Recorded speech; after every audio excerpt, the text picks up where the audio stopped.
The crystal white ship aimlessly drifted away from X-12. Arrow, along with his friends, remained unconscious.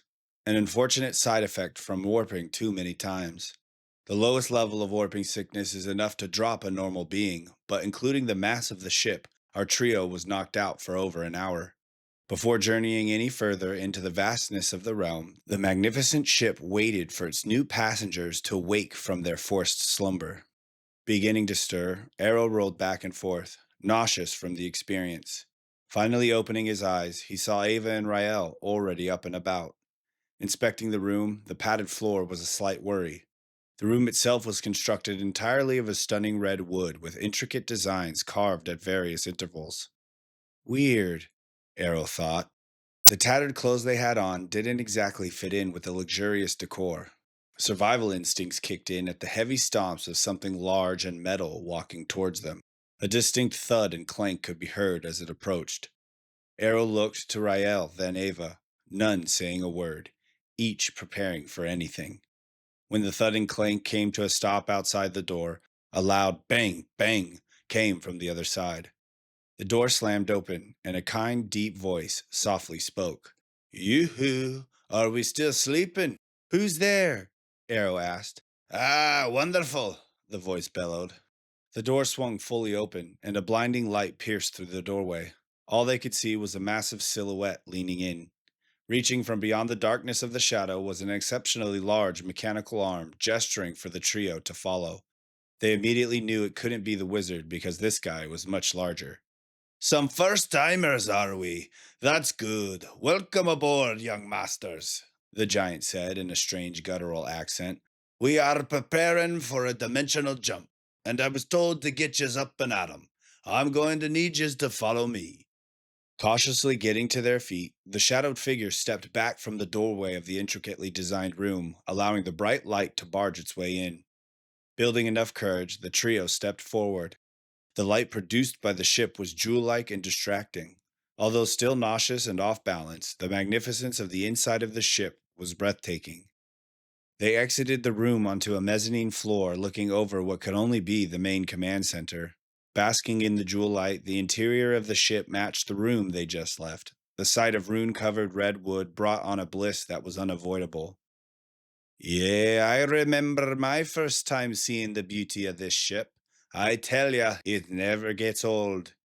Pulled from the beautiful sight before them, the trio turned to their left. Next to them lumbered the biggest cyborg mutant they had ever seen. Stay back! Rael shouted, stepping in front of his friends. Oh, I'm sorry about that, laddies. I know my beauty is hard to behold, but you get used to it. Aye, where are me manners? The cyborg replied in his unique guttural accent. It is a pleasure to make your acquaintance, young masters. My name is Roth. Welcome aboard the lineage. Now, if you'd be so kind as to follow me, the wizard is waiting. Roth bowed his head, gesturing towards a descending set of stairs. Walking down the elegant wooden companionway to the main deck, the trio ran ahead to the forward display station, presenting a live feed of their traveling direction in real time. We're in space? Arrow said. That is so cool. These are the most seamless displays I have ever seen, Rael said. Who would have thought I'd be glad to see the emptiness again? Ava added.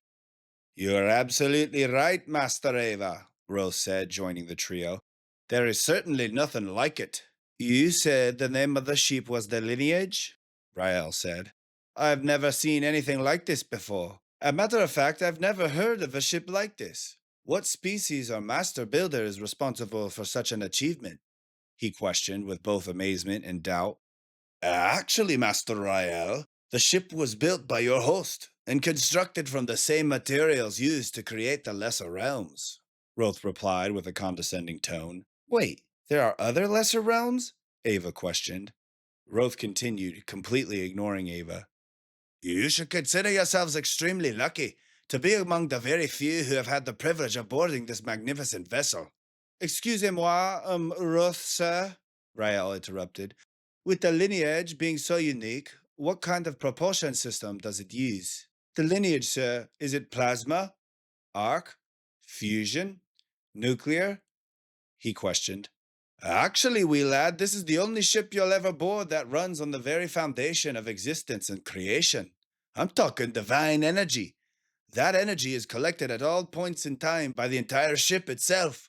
The runes you see covering the entire ship are responsible for not only collecting divine energy, but protecting us from, or I'd say, most threats. Basically, as long as the balance of life continues, the lineage will have the power to protect whoever's at the helm, Roth stated. As he did, a look of oversharing overtook his face. Divine energy? Arrow questioned under his breath. Right. We can sit here and stare at nothing, or I can show you the rest of your home for the next 2 years, Rolf said. The emptiness wasn't nothing to Arrow. To him, it was everything. Tell us then, what do we have to look forward to? Arrow stubbornly asked. Well, I'd imagine you're not hungry just yet, Rolf said. So the fully automated kitchen may not interest you at this time. Then we have the engineering and medical bays, filled with just about every tool and bit of technology you can imagine. But no, I doubt that piques your fancy.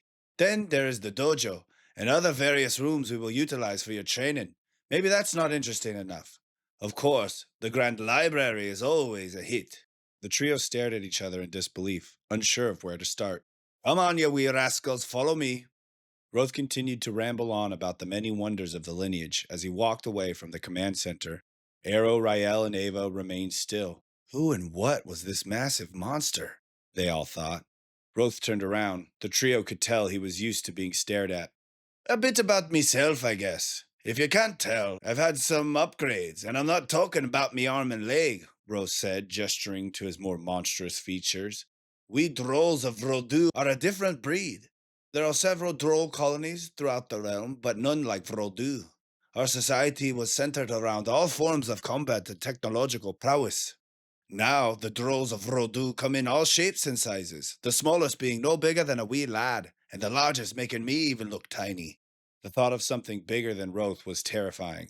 Do all Drolls sound like you? Ava politely asked.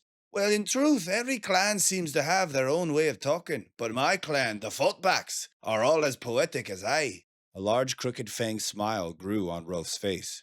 Although he looked nothing like what the legends described, Roth was a droll from the currently quarantined Titan planet of Vroldu. Everyone knows of the horrible fate the Drolls of Vroldu suffered at the Shadow's hand. Interrupting the moment, a loud voice simultaneously rang through their heads. Roth, skip the tour. It is time to go, the wizard telepathically commanded. Sorry, laddies, captain's orders. Back around the command center you get. The wizard will be here shortly, Roth said. As they gathered around the command center, a small swirl of black dust appeared. The wizard warped into the room, no longer wearing his coat. The trio was finally able to get a good look, and the wizard's mask was only the start. His entire body was encased in a sophisticated suit of armor. Before a word could be spoken, the wizard raised his hand. I hope you all are as excited as I am. You see, it is not every day I bring anyone aboard the lineage. The wizard's attempt to spread delight was returned by distrust. I know I owe all of you a much deeper explanation for my actions, but for now I can tell you that I hold many positions and titles along with endless responsibilities, many of which you will never know. My purpose in bringing you aboard the lineage was to prepare you for the harshness of reality that you will soon face. When I say prepared, ready shall you be, for I have the knowledge and experience to turn you from soft children into true champions of balance. Follow me, and I promise you will at least be strong. The mood in the room changed as the wizard finished speaking. Arrow, Rael, and Ava had a contained excitement about them. The energy permeating from them was enough to shake their surroundings. Reacting to his audience, the wizard joined the trio's feral energy, continuing his speech. War is coming. I have seen it.